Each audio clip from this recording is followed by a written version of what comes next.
Thank you very much. It's a pleasure to be with you here today.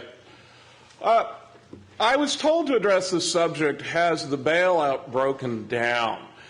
And I guess the answer to that is, well, first off, it depends on which bailout you're talking about. Are you talking about the sort of ad hoc rescues of Bear Stearns and AIG? Are you talking about the non-bailout of Lehman Brothers? Are you talking about TARP and the various other programs directed at financial institutions? Are you talking about GM and Chrysler? The next question, I suppose, in defining our subject is to ask, what do we mean by whether the bailout broke down? That is to say, do we mean that it failed in its economic goals of restoring the economy, getting us out of the recession, creating jobs, and so on? Or do we mean a political breakdown? Has the bailout contributed to the ferment that we observe in the current political environment? There's certainly no question but that the bailout has presented a very interesting political dynamic. On the one hand, you have a sort of populist movement of the left that opposed bailing out Wall Street at the expense of Main Street and opposes sort of financial capitalism and rescuing the banks and the like. On the other hand, we have an emergent populist movement, largely on the right, the Tea Party phenomenon, with growing opposition to the very sort of government spending that was at the core of the bailout. So how did we get here? Well, in the first instance, we observe over the last 20 or 30 years a number of very important policy changes that contributed to the crisis that began in 2007. And if we look back, what we see is a variety of policies that had the effect of concentrating the financial services industry. There are less than half the number of banks in the United States today than there were in 1980, even though finance makes up a much larger percentage of GDP today than it did in 1980. Even more important, the concentration of deposits and lending has grown significantly. In 1984, the top 5 U.S. banks accounted for only 9% of total deposits. By 2001, this percentage had increased to 21%, and by 2008, it had reached about 40%. Now, when the top 5 institutions control 40% of banking, we have the phenomenon that we've all come to know of banks being, quote, too big to fail. Another policy through the period that's relevant to understanding what happened was considerable pressure throughout both Republican and Democratic administrations in favor of policies that promoted home ownership. And these consisted both of policies such as the Community Reinvestment Act, directions to the Fannie Mae and Freddie Mac, that were intended to encourage lending to lower-income borrowers so that they could buy their own home. And the consequence of this was, in fact, a dramatic increase in home ownership. Home ownership reached a peak of approximately 70% of households by about 2006, which was the highest percentage in the history of the United States. The expansion of the housing sector was further facilitated by the fact that for the period following 9/11, for a number of years, the Federal Reserve maintained an easy money policy with low interest rates that permitted borrowers to get fairly easy terms.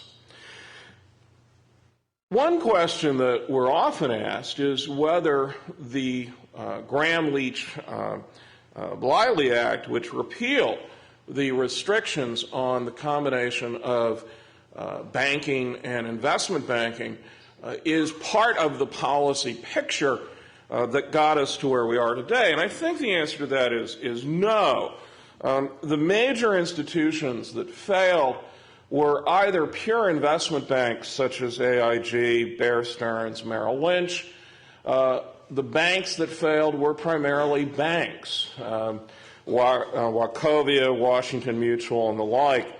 The only major exception was Citigroup, and ironically, of course, Citigroup had merged investment and commercial banking even prior to the repeal of Gramm-Leach, or even prior to the repeal of Glass-Steagall, rather. And so I don't think that we can blame that repeal for what's happening. Now, of course, it wasn't only policy developments that got us to where we were. There were also changes in the economy. And basically, two things happened at the same time. The first was a significant expansion in the market for mortgage-backed securities. A simple mortgage-backed security, such as the one I've diagrammed here, involves an originator who bundles together a pool of mortgages and then so-called securitizes them by selling securities that represent a claim on both the payment of principal and interest.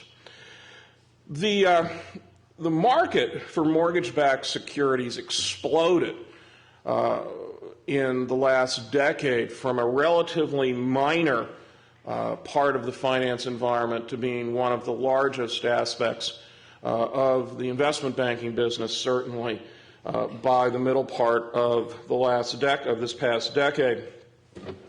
And there were a number of reasons for that. One was that following 9/11 and, in addition, the bursting of the dot-com stock bubble, which happened at about the same time, we went through a period at the beginning of the decade where the stock market lost money in 3 consecutive years, which was the first time that had happened since the 1930s.